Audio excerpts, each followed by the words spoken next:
d'essayer de mettre en commun des forces, des ressources qui sont complémentaires, qui sont différentes, et puis de pouvoir un petit peu se passer le bâton, là, plutôt que de tout assumer tout seul. Vous écoutez Imagine, un balado qui s'intéresse aux grandes questions d'intérêt pour le secteur à but non lucratif. Je suis votre animatrice, Émilie Pontbriand. À Imagine Canada, nous croyons en la force de l'action collective pour faire progresser la justice sociale, économique et environnementale. Notre balado, qui est rendu possible grâce au soutien de Carter's Professionals Corporation, est une invitation à imaginer un avenir plus juste et équitable. Cette semaine, au balado Imagine, j'ai le plaisir de recevoir Céline Fury, directrice des politiques et campagnes à Oxfam Québec. Elle a auparavant également travaillé au Haut-Commissariat des Nations unies pour les réfugiés en Jordanie, au Burundi, en Équateur, ainsi qu'au siège en Suisse. Son rôle actuel chez Oxfam Québec consiste à soutenir les efforts de communication, campagne de plaidoyer de l'organisation pour stimuler la solidarité du public envers les personnes affectées par les conflits et les catastrophes naturelles.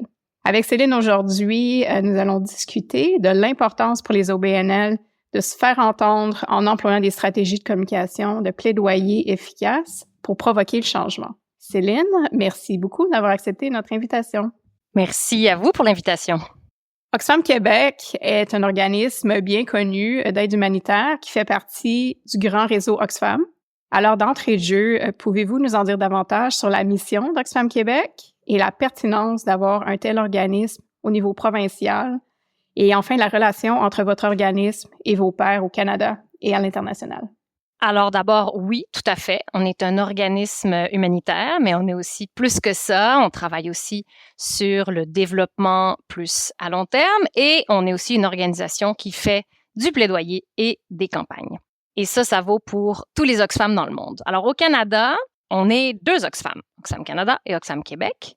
Oxfam Québec existe depuis un peu plus de 50 ans, 1973. Oxfam Canada depuis 1963. C'est 2 organisations distinctes qui sont membres à part égale de la Confédération internationale Oxfam, qui, elle, est présente dans près de 80 pays et dont la mission est de lutter contre la pauvreté et les inégalités au niveau mondial et particulièrement dans les pays à faible revenu. Et ce, depuis 1942, quand Oxfam a été créé en Grande-Bretagne. Alors, c'est sûr qu'on collabore de près avec Oxfam Canada, avec la Confédération Oxfam aussi au niveau mondial, mais on a aussi Oxfam Québec, bien sûr, une couleur locale québécoise, déjà de par notre naissance. Donc, dans les années 70, c'était vraiment la première organisation de solidarité internationale laïque au Québec, ou une époque où ces gestes-là d'aide, de coopération internationale émanaient plutôt des communautés religieuses. Donc, Oxfam Québec a longtemps, à partir de 1973, fait, je dirais, 2 choses. D'abord, c'était une organisation qui formait, et le fait toujours, et envoyait des coopérants, c'est-à-dire des professionnels québécois dans différents domaines, qui partaient dans des pays d'Afrique francophone, d'Amérique latine, puis plus tard aussi du Moyen-Orient, dans des pays où se trouvait Oxfam, pour appuyer des organisations locales dans le renforcement de leurs capacités en tant qu'organisation. Donc, des capacités techniques, des capacités de gestion, d'utilisation d'outils technologiques, de communication, etc. La deuxième chose qu'Oxfam Québec faisait pendant longtemps, depuis ses débuts, et continue de faire, c'est au Québec de sensibiliser et de mobiliser la jeunesse par rapport aux enjeux de solidarité internationale. Donc, finalement, d'aller, en particulier dans les écoles, ouvrir un peu les horizons des adolescents aux réalités et aux défis du Sud global et à l'importance et à l'utilité pour eux, déjà à leur âge, et ensuite de s'impliquer pour aider à relever ces défis-là. Avec les années, un peu plus tard, je dirais que se sont ajoutés 2 autres domaines d'action chez Oxfam Québec. Donc, d'abord de gérer différents programmes, des projets de développement et des projets humanitaires financés principalement par Affaires mondiales Canada, des projets qui se déploient en Afrique francophone, au Moyen-Orient, en Amérique latine, parce qu'Oxfam Canada fait la même chose, mais dans d'autres régions du monde plutôt. Et ces projets-là, humanitaires et de développement, visent principalement de préserver la vie en situation de conflit ou de déplacement forcé ou de catastrophe naturelle, de permettre de meilleurs revenus aux populations vulnérables, notamment par une agriculture qui soit plus résiliente face aux changements climatiques dont les effets sont croissants.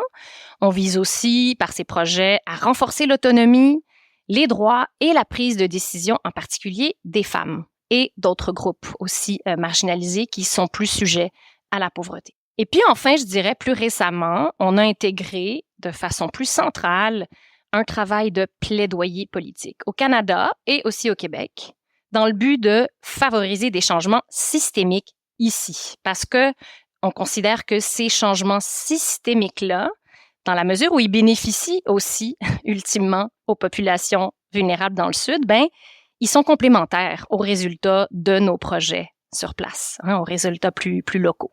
Donc, par exemple, on a cherché à assurer une réglementation fédérale ici sur les OBNL qui permettent à nos partenaires, pas juste d'Oxfam, d'autres OBNL aussi, à nos partenaires dans les pays du Sud, d'être vraiment à même de définir les priorités des projets en fonction des besoins locaux que ces partenaires-là connaissent bien mieux que nous et d'être en mesure aussi d'administrer de façon plus autonome et efficace les ressources de ces projets-là. Bref, qu'on soit moins tenu de les micro-gérer à distance. Donc ça, c'est un exemple. Un autre exemple de plaidoyer, c'est de faire en sorte que le Canada n'exporte pas de matériel militaire qui pourrait être utilisé notamment dans des conflits armés contre des populations civiles innocentes ou qui créerait ou prolongerait une crise humanitaire. C'était le cas, par exemple, par rapport à l'Arabie saoudite, dans la mesure où elle était active militairement au Yémen, qui est une des plus grandes crises humanitaires très méconnues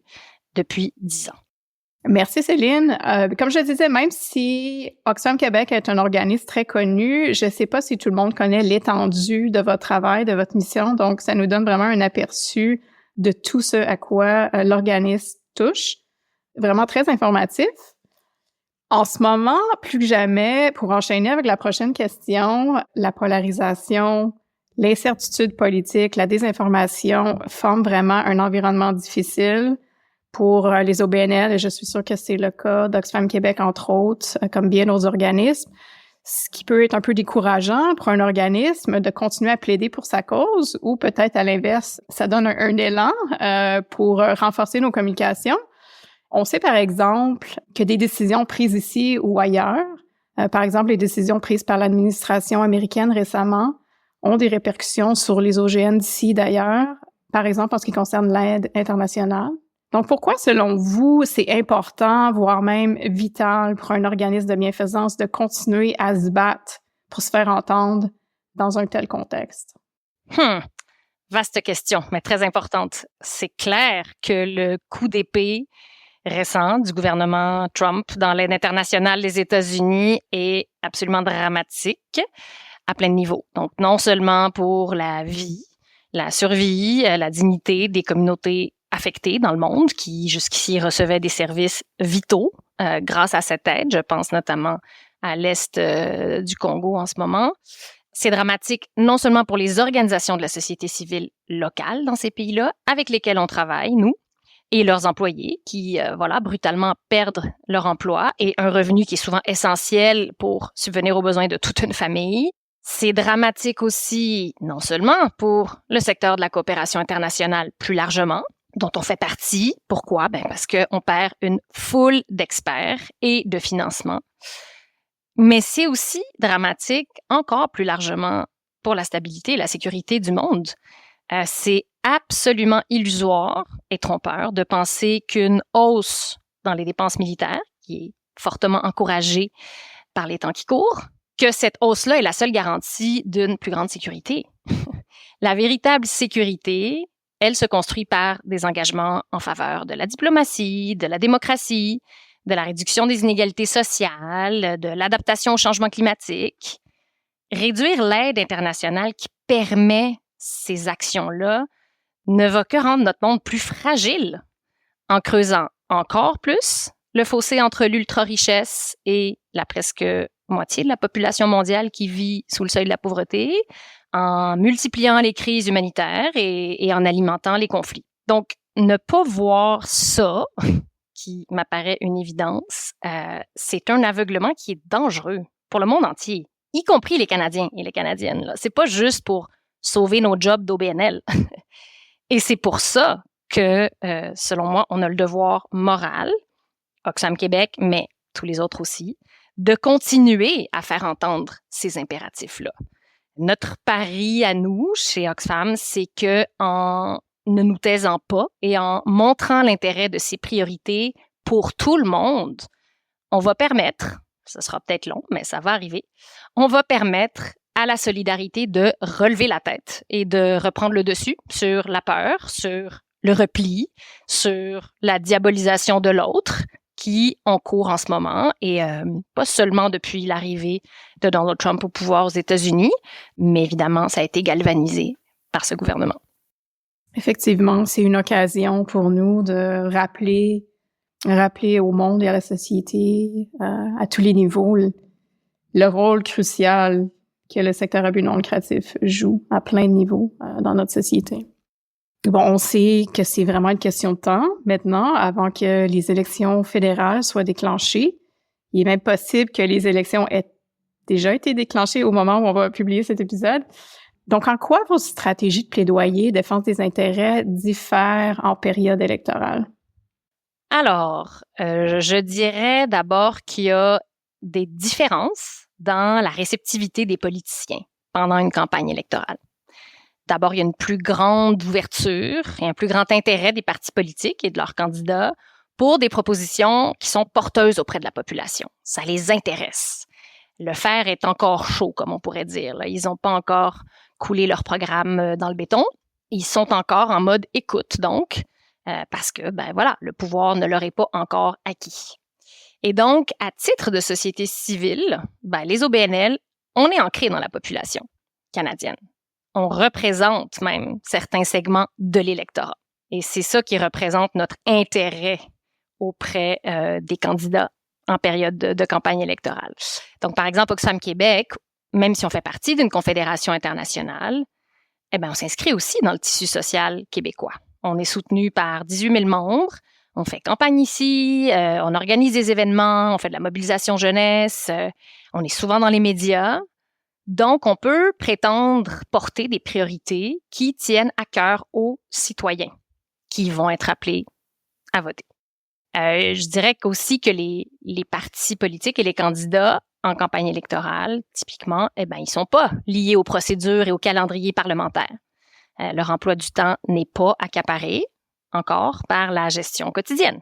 Donc, ils sont plus disponibles. Et ça fait en sorte que notre plaidoyer pendant cette période-là peut se faire plus directement, plus simplement, je dirais. On n'a pas besoin d'attendre que tel comité parlementaire ait à son ordre du jour le sujet dont on veut parler ou nous appelle à témoigner. On est comme un peu moins contraint par certaines procédures.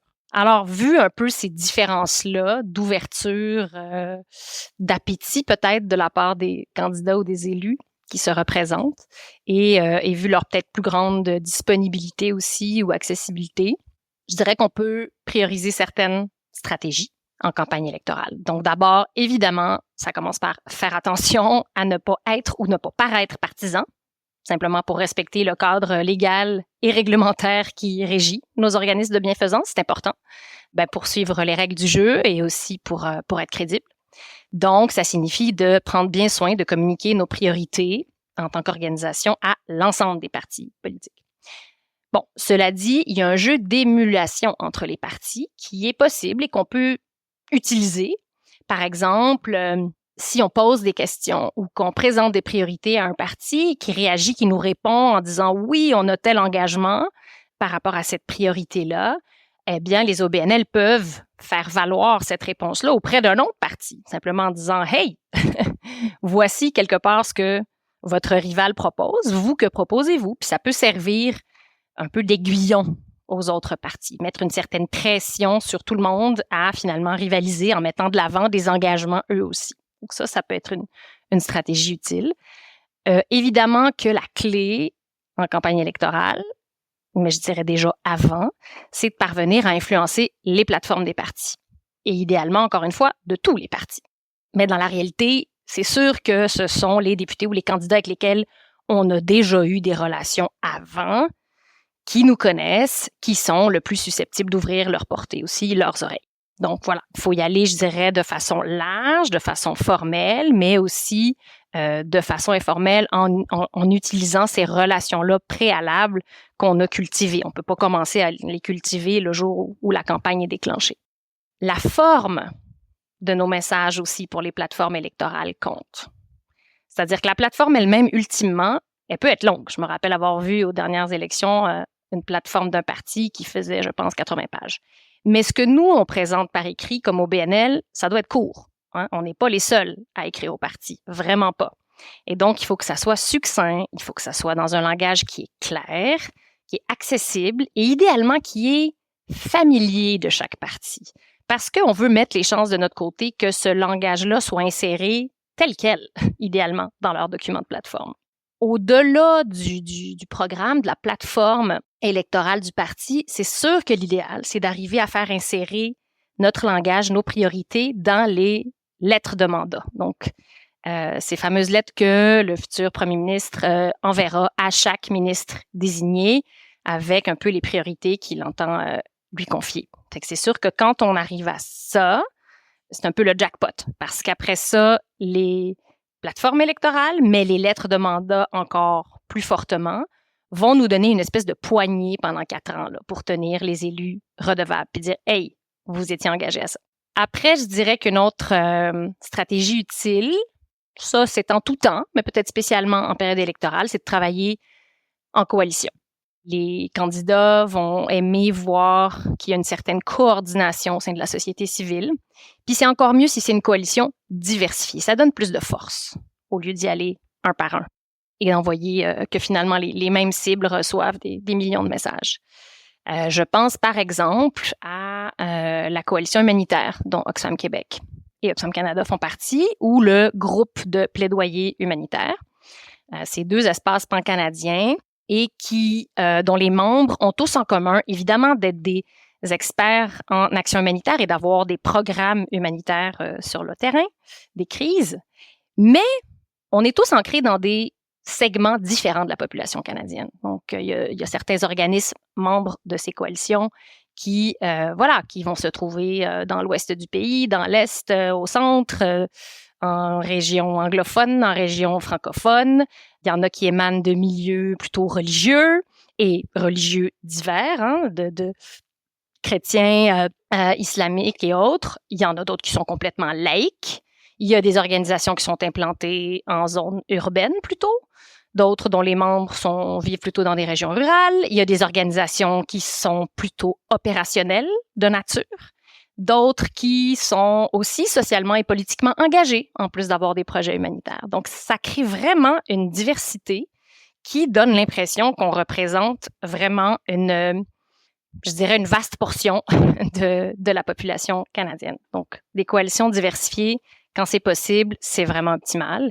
Et puis, je dirais finalement qu'en campagne électorale, et le reste du temps aussi, c'est très utile de mobiliser le public. Donc, de ne pas faire seulement notre plaidoyer à nous, direct, auprès des candidats ou des élus, mais d'embarquer le public, d'interpeller un peu son devoir et son pouvoir citoyen pour dire « Hey, voici pourquoi on pense que tels enjeux sont prioritaires », donc de mettre à leur disposition un certain argumentaire et aussi de leur offrir des questions qu'ils peuvent poser à leurs candidates, leurs candidats dans leur circonscription. Donc, ça permet de diversifier aussi les sources de plaidoyer et ça, évidemment, c'est utile pour faire sentir aux candidats que certains enjeux sont réellement prioritaires pour beaucoup de monde. Ouais, c'était vraiment une liste de conseils super pratiques puis de stratégies employées pour les OBNL. J'ai envie de vous demander comment Oxfam Québec est un organisme quand même d'une certaine taille qui dispose sans doute d'un certain nombre de ressources pour mettre en œuvre les différentes stratégies de communication plaidoyer, que ce soit en général ou en période électorale. Si vous aviez un conseil à donner à un petit organisme qui dispose pas de ressources aussi importantes pour leurs efforts de plaidoyer, quel serait ce conseil? Je pense que ça serait surtout d'agir en coalition, travailler avec d'autres. Contrairement à ce qu'on pourrait croire, oui, Oxfam, dans le monde, c'est un grand mouvement. Et il y a certains Oxfam qui sont de grandes organisations, mais Chez nous, chez Oxfam Québec, on n'a pas une grande équipe de plaidoyer du tout, là, contrairement à Oxfam en Grande-Bretagne, aux États-Unis ou en France. Ces dernières années, on s'est investi dans plusieurs espaces, pan-canadiens ou pan-québécois, d'organisations de la société civile qui se concertent, qui se coordonnent. Et ce qui est bien quand on est dans un espace comme ça à plusieurs, c'est que chacun apporte à sa mesure et au moment où il a des ressources disponibles, des ressources en temps ou en argent. Souvent, on peut simplement co-signer une déclaration, une lettre ouverte, une lettre privée à un ministre ou peut-être juste diffuser des messages qui ont été élaborés par d'autres ou une pétition conjointe et ça peut déjà faire beaucoup sans demander énormément de travail. Donc, je pense que ça serait, oui, mon conseil principal d'essayer de mettre en commun les forces des ressources qui sont complémentaires, qui sont différentes et puis de pouvoir un petit peu se passer le bâton là, plutôt que de tout assumer tout seul. Oui, c'est un très bon conseil. Comme vous avez mentionné que Oxfam travaille tant avec le gouvernement provincial qu'avec le gouvernement fédéral au niveau du plaidoyer des relations gouvernementales, on peut imaginer que les relations gouvernementales doivent être adaptées, que ce soit pour Québec ou Ottawa. Qu'est-ce qui diffère d'un palier de gouvernement à l'autre en matière de relations avec les gouvernements? Alors, c'est sûr que ça dépend des champs de compétences. Si on pense aux thématiques qui intéressent Oxfam Québec, par exemple la lutte au changement climatique ou une plus grande équité fiscale, ce sont des compétences qui sont partagées entre le niveau fédéral et le niveau provincial. Alors là, c'est sûr qu'on va aller s'adresser aux ministères et aux parlementaires des deux niveaux. Par contre, si on s'intéresse aux questions de politique étrangère, que ce soit les pratiques commerciales ou la diplomatie ou le respect du droit international humanitaire ou encore l'aide internationale et son financement, là, c'est sûr qu'on va cibler plutôt les instances fédérales, donc Affaires mondiales Canada et puis les différents comités à la Chambre des communes ou au Sénat qui sont pertinents. Donc, c'est vraiment ça qui détermine vers qui on va aller et aussi avec qui. Est-ce que, on est plutôt dans des espaces de société civile pan-canadiens ou plutôt québécois? Je dirais qu'au Québec, il y a peut-être une différence un peu par rapport aux autres provinces. C'est que le gouvernement fédéral au Québec, il est comme plus discret et plus distant pour la population. On le voit moins. Donc, c'est vrai que ça peut aussi influencer notre approche, en plus des champs de compétences formels. Je dirais qu'une autre différence, c'est au niveau de l'aide internationale et de son financement, parce que le Québec a un ministère des Relations internationales et de la francophonie qui a une enveloppe aussi budgétaire pour financer des projets humanitaires ou projets de développement d'organisation de la société civile. Évidemment, c'est une enveloppe qui est beaucoup moindre que celle d'Affaires mondiales Canada, mais qualitativement, elle est intéressante. Et donc, c'est une relation qu'on soigne, celle avec le ministère des Relations internationales du Québec, parce que même avec des petits budgets, on peut souvent financer des types de projets qu'on n'arrive pas à financer avec Affaires mondiales Canada, par exemple, sur plusieurs années, travailler avec des organisations locales. Je pense à un projet qu'on a eu en République centrafricaine pour aider ces organisations locales, souvent dirigées par des femmes, à se préparer aux catastrophes humanitaires. Donc, plutôt que de seulement pouvoir répondre aux crises quand elles arrivent, elles se préparent en amont avec des plans de sécurité, des plans de contingence. Elles achètent des stocks de kits d'hygiène qu'elles vont pouvoir distribuer le jour où il y aura un déplacement forcé à cause du conflit ou une inondation, etc. Donc voilà, sur nos programmes internationaux, c'est sûr que majoritairement, on va présenter l'impact de notre travail et solliciter aussi du financement et essayer d'influencer les priorités de l'aide internationale du Canada, parce que c'est surtout au fédéral que ça se passe, mais il y en a aussi un peu qui émanent du Québec. Puis quand on pense plus spécifiquement à des stratégies de communication pour défendre et plaider une cause, en quoi diriez-vous que les stratégies ont évolué au cours des années? Les stratégies que vous employez à Oxfam Québec et à l'inverse, quelles sont les façons de faire qui demeurent encore efficaces, qui ont prouvé leur utilité au fil du temps et que votre organisme continue de prioriser?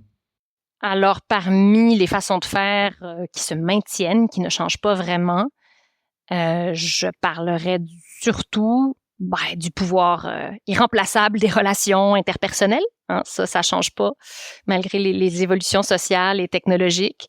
Donc, le fait de créer et puis de nourrir tes contacts personnels avec les élus, mais aussi, et je dirais même surtout, avec ceux qui les conseillent. Donc, les membres de leur cabinet et aussi les analystes ou stratèges qui les influencent.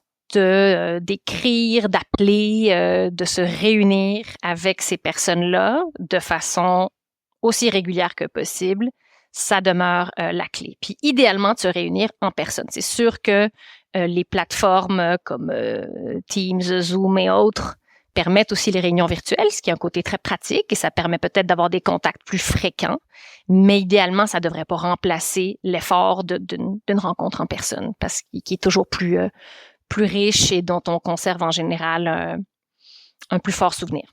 Si je pense à ce qui a changé au fil des dernières années, c'est principalement la communication auprès du public, auprès du grand public. On a vu se développer de multiples plateformes de médias sociaux.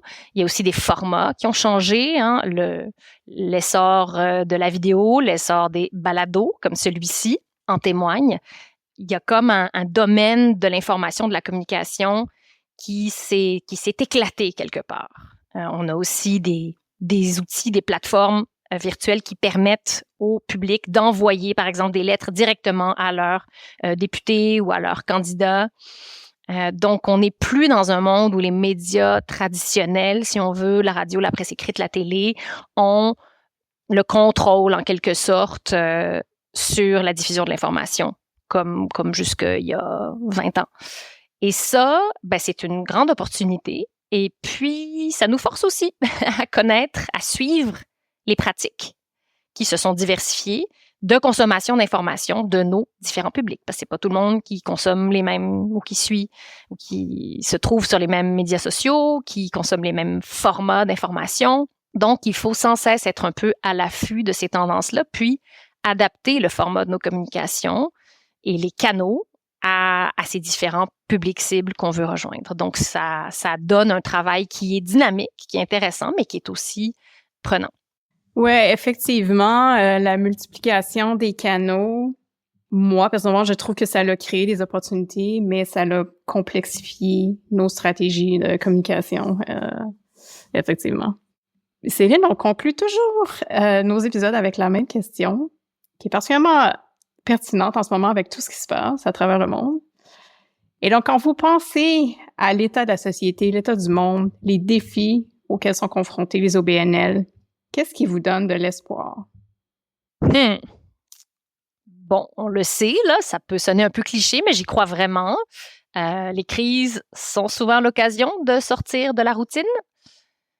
La COVID, par exemple, nous l'a montré. On a parfois besoin d'un coup de pied pour entreprendre de réels changements qui laissent des traces bénéfiques puis qui s'inscrivent après ça dans la durée. Je pense au télétravail, je pense aux outils virtuels qu'on utilise même en ce moment. Alors, j'espère que l'électrochoc actuel pour le monde de l'aide internationale, de la solidarité internationale, que ce choc-là pourra être utilisé pour oser des choses qui sont plus radicalement nouvelles. Des nouvelles façons de travailler, des nouvelles façons de communiquer ou de collaborer entre organisations qui jusqu'ici agissaient peut-être un peu trop en silo, voire en concurrence. Je pense que c'est aussi l'occasion, ce coup de fouet actuel, de sortir de notre inévitable chambre d'écho. Hein, on est tous sujets finalement à ce resserrement des œillères à cause des médias sociaux dont on parlait plus tôt, entre autres. Et donc, on finit parfois par parler ou par recevoir de la rétroaction de gens qui manient le même langage que nous, qui ont le même discours, qui mettent de l'avant un peu les mêmes positions. Donc, est-ce que ça pourrait pas aussi être l'occasion de sortir un peu de cette bulle-là, puis d'essayer de comprendre, et non pas seulement de traiter de tous les noms, les gens qui ne pensent pas nécessairement comme nous, ou qui ne se reconnaissent pas forcément dans certaines positions qu'on a affichées, tout en partageant, au fond, nos valeurs de solidarité. Et ce faisant, Voilà. Est-ce que ça nous permettrait pas de voir comment on peut agrandir un peu notre tente pour finalement créer la masse critique qui va être nécessaire là, pour amener les changements de politique publique, de loi qu'on vise pour avoir une société plus égalitaire, plus durable, plus solidaire. Merci Céline de nous aider à cultiver l'espoir, continuer à cultiver l'espoir dans cette période un peu. Est-ce que le mot crise est le bon? Je pense que oui. Et merci beaucoup d'avoir pris le temps de répondre à nos questions aujourd'hui et d'avoir été notre invité au Balado Imagine. Avec grand plaisir. Merci d'avoir été à l'écoute d'Imagine. Je vous invite à visiter notre site web imaginecanada.ca pour vous abonner à notre infolettre et ne manquer aucun épisode. Si vous avez aimé cet épisode, pourquoi ne pas nous donner une note 5 étoiles sur votre plateforme d'écoute favorite pour que d'autres personnes puissent découvrir notre balado. Merci encore à nos partenaires, Carter's Professionals Corporation, de rendre ce projet possible.